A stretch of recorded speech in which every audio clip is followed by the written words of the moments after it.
What is going on, YouTube? So coming back today with my ACC preview, and this will be my fourth of the 5 power conferences, and I'll be going through like I do normally with doing the coastal preview and then the Atlantic preview, starting from bottom to top, and then doing my awards after that.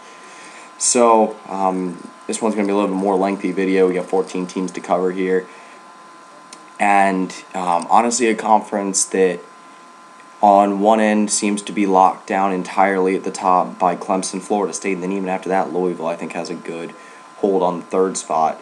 And then in the Atlantic, it just seems like it's wide open right now. So again, makes it a little bit more intriguing. Some teams that are national title contenders this year, some of the better players in the country, and again, an entire division of uncertainty, new faces. And yeah, anyway, go ahead and start with number 7 in the Coastal, and I have the Boston College Golden Eagles, as you can see here, or Boston College Eagles now, I think that's just it. Anyway, this is a team that is most likely going to struggle mightily this year. I'm not 100% sure who they're looking at for quarterback. I know that Doug Flutie's son is an option, Troy Flutie. John Faduli is most likely the favorite.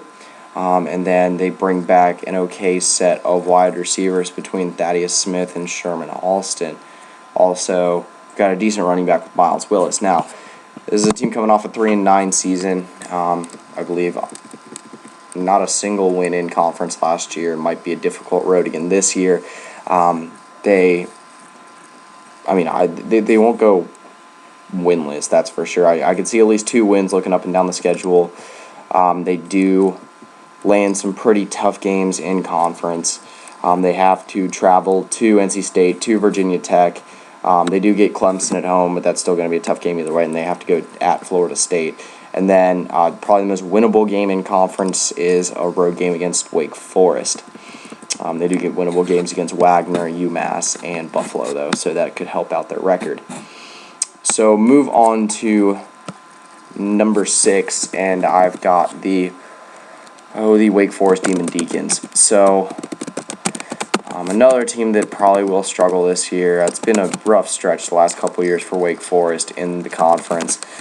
This is a team coming off, I believe, a 4-win season. I'm going to have to find that really quick. But again, just such a top-heavy division that it's going to be hard for a team like Wake Forest to be able to come in and really just do any sort of damage. Now, looking up and down their schedule this year, not an overly tough out-of-conference schedule. A lot of winnable games. Tulane at home, and then Delaware also at home. At Indiana could be a tough one. See what happens there. A winnable game, but also probably they're not going to be the favorites heading into that one. But a team looking at a quarterback in John Wolford this year. Tyler Bell might be the running back. I'm not 100% sure who's starting this year, but again, a team not looking so hot heading into the year. I think it could be a team building. I believe this is a very young team that will be starting quite a few freshmen, sophomores, and then a junior at quarterback. So it could be something building into the future, but also I think Demon Deacon fans are going to have to be a little bit more patient before anything actually comes through. So move on to number 5, and I think some people are going to be surprised by this, but I do have the NC State Wolfpack. Either way, I think you got to slide them in at 5 or 4. It's just a team that loses pretty much their entire, I'd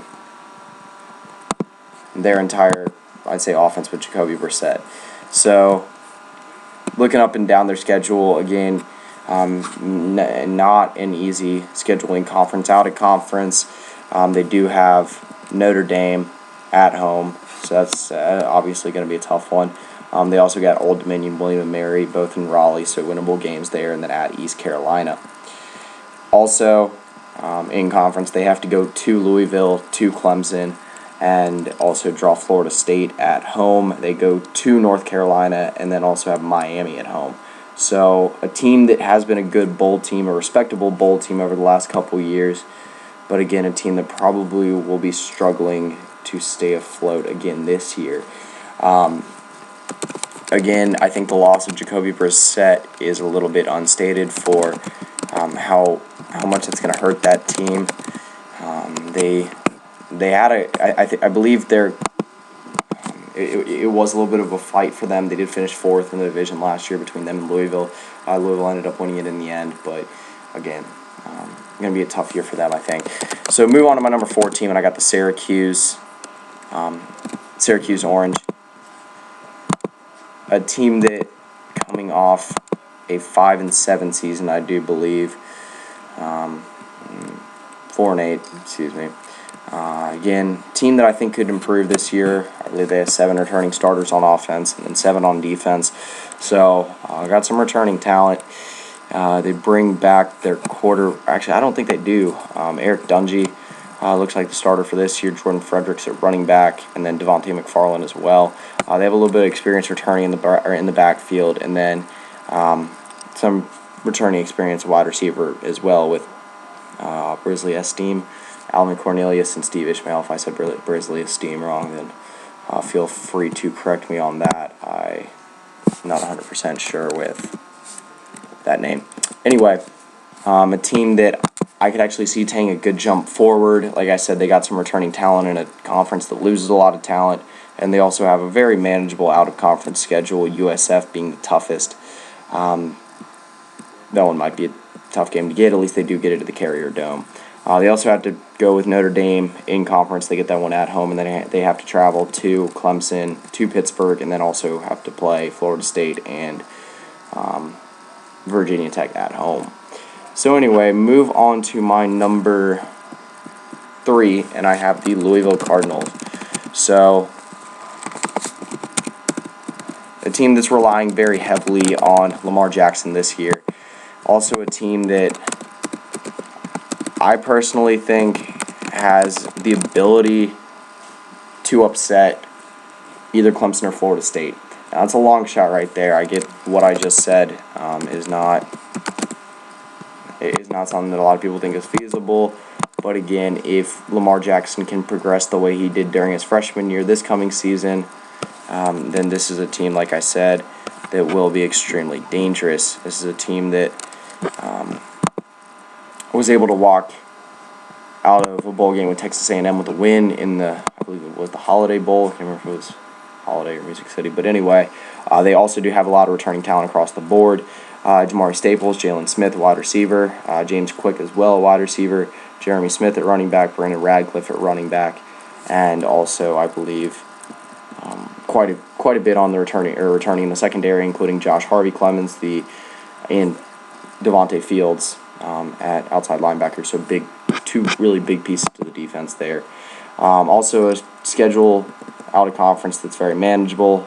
Charlotte, Marshall, and I believe Kentucky and Houston. So that one's going to be a little bit tough. But again, a very manageable schedule, a team that should be able to finish inside the top 25. But move on to my number 1, and I have the Florida State Seminoles, a team that has enough talent to be a top 5 team in college football this year. They were a top 5 team in my last rankings, and will be fighting Clemson with every ounce they have to be able to come out on top in 2016.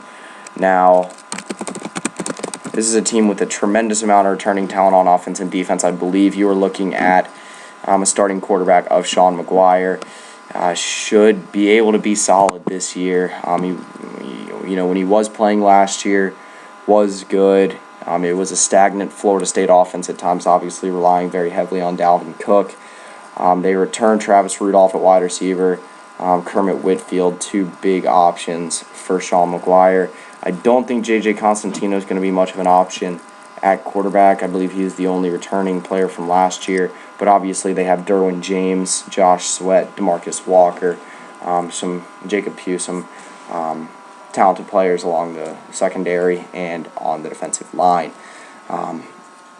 They have a big game with Ole Miss out of conference that will help their playoff resume, and they also draw North Carolina at home, so they bring over the number 1 team from the other conference from this previous season. But anyway, it's obvious at this point. Move on to my number 1, and I have the Clemson Tigers, team that is coming off a 45-40 national title loss and is bringing back almost as much talent on offense as anyone in the country. The big question that everyone has is, will their defense be able to come through in 2016? They lose a lot. It's been talked about a lot. I'm not going to discuss it too much. I want to look at their schedule a little bit in depth because they do have some key out-of-conference games that might be a little bit tougher than last year. They do draw Auburn on the road. See if Auburn will come out any better than they were last year. They also get South Carolina at home on the 3rd weekend, which I believe is a little bit weird for that game. But anyway, could be a revitalized South Carolina team. Just have to see what happens there. It's hard for that. I think it'd be hard for that team to get worse. I think that might just be a typo on there. South Carolina's the last weekend of the season. Also get Troy, another manageable out-of-conference game. Again, a team that returns Hunter Renfrow, Artavis Scott, Mike Williams, Deion Kane, Wayne Gallman, Deshaun Watson, Jordan Leggett. And on defense, we'll be relying very heavily on Carlos Watkins on the defensive line, Ben Boulware at linebacker, Cordrea Tankersley at cornerback. They still do have some talent along that defense. But anyway, move over to the Atlantic side of things, and to start off, I have the Georgia Tech Yellow Jackets. And believe me, I wanted to put this team ahead of where I actually did, and it was tough, but it was just such a miserable fall for Georgia Tech last year after being so good in 2014. Justin Thomas returns at quarterback, and the team will once again be relying very heavily on him. He did not have a good season last year when he had a tremendous amount of expectation on his shoulders. They lose a lot at running back, which could be hurtful. Ricky June returns at wide receiver, should be one of their better options there. They lost a lot at running back last year, and they were able to stave off the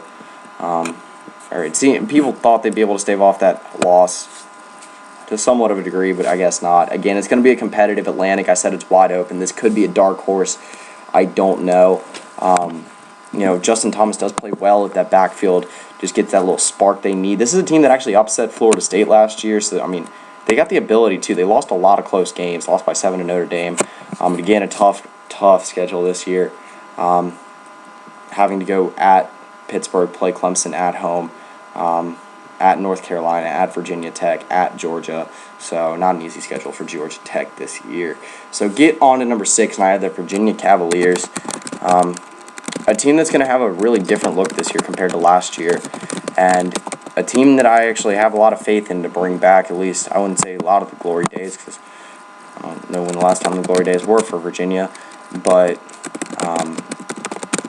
this is a team that brings in a new head coach, a new quarterback in Kirk Benkert. I want to get into him a little bit more later. Transfer from ECU. I think it will be good to move on from Matt Johns. And also, they do have some returning talent on the defense, most likely led by Quinn Blanding, a very, very, very talented player at safety. Micah Kaiser will be huge at middle linebacker. And they got some returning talent at running back. Taquan Mazzell, Albert Reed should be big. Keon Johnson should be big at wide receiver. Again, this is a team that I've got a lot of faith in this year to make that next jump. Bringing over Bronco Mendenhall, very successful coach from BYU, and be able to handle a out-of-conference schedule that's a little daunting when you think of going to Oregon, but everything else is winnable. Games against Central Michigan, UConn, and Richmond. And honestly, not too bad of a conference schedule either. They get North Carolina, Louisville at home, go to Virginia Tech, go to Georgia Tech, but both those are winnable games. Anyway, move on to number 5, and I've got the Pittsburgh Panthers. So this team right now is hard to figure out because their best player is still battling lymphoma. Wish him all the best, James Connors. Right now he's a great story. Nathan Peterman at quarterback is a capable quarterback, but It's just you don't know if he can do it by himself. He had a great weapon in Todd Boyd last year, and still it felt like Pittsburgh was not able to capitalize on a lot of their offensive possessions. Their offense is very stagnant. This is a team that was second in the Atlantic last year, and if they do, again, James Connors, you just don't know if he's going to come back. This is a team with an out-of-conference schedule that's not too easy. They have to play Penn State at home, Oklahoma State on the road. That one's going to be tough. Marshall, not a pushover. And then in conference, they have to go to Clemson, to Miami. They get Duke at home, which helps, but then they also got to go to North Carolina, if I didn't say that already. So again, it'll be tough for Pitt this year. Dantes Ford returns at wide receiver. Quadre Olson is a solid running back still if James Conner's not back. Matt Galombos at linebacker, I think, is a solid leader for that defense. Now move on to my number 4. I have the Miami Hurricanes. So Miami, again, another team coming into 2016 with somewhat of a new look. A little bit more consistent than Pittsburgh that I was mentioning earlier. But, again, a team with a new look at head coach with Mark Richt coming over from Georgia. Bringing back one of the better quarterbacks in the country in Brad Kaya, probably the second best quarterback in this conference. And probably, maybe some people say the second best quarterback in the country. That's, again, a little bit up for debate. Not something I'm going to talk about right now. But anyway, other places, they got talent. Mark Walton, Joseph Yerby, the returning duo running back. Should be entertaining to watch there. And then along the defense, Corn Elder at corner should be very good. Looking up and down. Again, not a whole lot of returning talent on defense for them. But anyway, this is a team that is a sleeper in a lot of people's mind in the ACC. If they can put it all together, it should be good. But they do have a pretty manageable out-of-conference schedule besides having to go to Notre Dame and then to Appalachian State, which is going to be a tough test. But they do draw Florida State at home, North Carolina at home, Pittsburgh at home, Duke at home. So got some winnable games there. I think this is a team to watch out for the future. But again, a team that is losing a lot this year after Brad Kaya leaves. So move on to number 3, and I got the Virginia Tech Hokies, an intriguing team to me this year. If they are able to take a step forward at quarterback, then I think this could be a very dangerous team in 2016. They have a very intriguing matchup against the Tennessee Volunteers, which is going to be a big game. This is a team obviously stepping in a new direction with a new coach in Justin Fuente. And they still managed to hang on to Bud Foster, who seemed like almost the guaranteed next step up for Virginia Tech. If they can get consistent play out of Brendan Motley, though, then I really like their chances. This team's going to be relying extremely heavily on whoever's playing at quarterback. Most likely Brendan Motley, and then also Isaiah Ford at wide receiver. So, looking up and down their schedule, they get East Carolina at home out of conference. They get Tennessee at the Bristol Motor Speedway. Again, an intriguing matchup there that'll be fun to watch. At Notre Dame, which will obviously be a tough game. And they also get North Carolina, Pitt, and Duke on the road. And then those are going to be tough games. But again, I can see this team taking a step up, see what Justin Fuente could do at Memphis. I think that Virginia Tech shouldn't be too big of a problem for him. This team that has returning talent on both sides of the ball. Obviously, they lose Daddy Nicholas and Kendall Fuller on defense. But again, I think this is a team that should be able to contend for the Atlantic title in 2016. So move on to my number 2, and I have the Duke Blue Devils. So this is a team with, I think, more returning talent than people will give them credit for. Thomas Sirk returns at quarterback, who was a very solid option for them last year. On defense, they return, I believe, 8 starters. A lot of talent, honestly, along the defense. Devon Edwards, Xavier Carmichael, Marquise Price, A.J. Wolf. All those guys along the defensive line. Anthony Nash returns at wide receiver.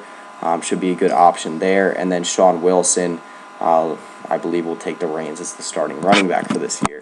So, honestly, a pretty manageable schedule. They go to Notre Dame. That one's going to be a tough one. I'm not saying this team's going to be a playoff contender. But then they also draw Wake Forest at home, Virginia Tech at home, North Carolina at home, and they don't have to play any real tough teams from the coastal side, so that'll help them as well. But anyway, move on to number 1, and I've got the... Actually, no, not number 1 yet. Sorry about that. Jumped the gun a little bit there. But one thing I didn't even mention, they'd get North Carolina Central and Army at home. So some easy out-of-conference wins. Only real tough road games are Pitt and Miami in conference and at Louisville. So if they can manage to pull out one of those, I think it's going to help them out a lot. But like I said, this is a team that's an intriguing possibility in a wide-open Atlantic. So move on to number 1. Finally get to them now. And I've got the North Carolina Tar Heels. A team that, again, returns a lot of talent. They lose Marquise Williams, which, again, is going to hurt. But I think they'll be just fine. I really do. I mean, they get a guy, Mitch Trubisky, that's a very talented quarterback. Played really well when he had the chance to last year. They return Elijah Hood at running back. I mentioned him before, my top 25, as just a great running back, very underrated. They get Matt Collins, Ryan Switzer, 2 very solid wide receivers back. And along the defense, they still have quite a bit of returning talent. Nazir Jones, again, a guy that kind of got run over by Baylor last year, needs to improve a little bit there. But anyway, Dominique Green, Donnie Mills, a lot of returning talent in the secondary. Like I said, this is a very intriguing team for this year, and I believe a team that is still the favorite to take the ACC Atlantic Division and maybe be a college football playoff sleeper.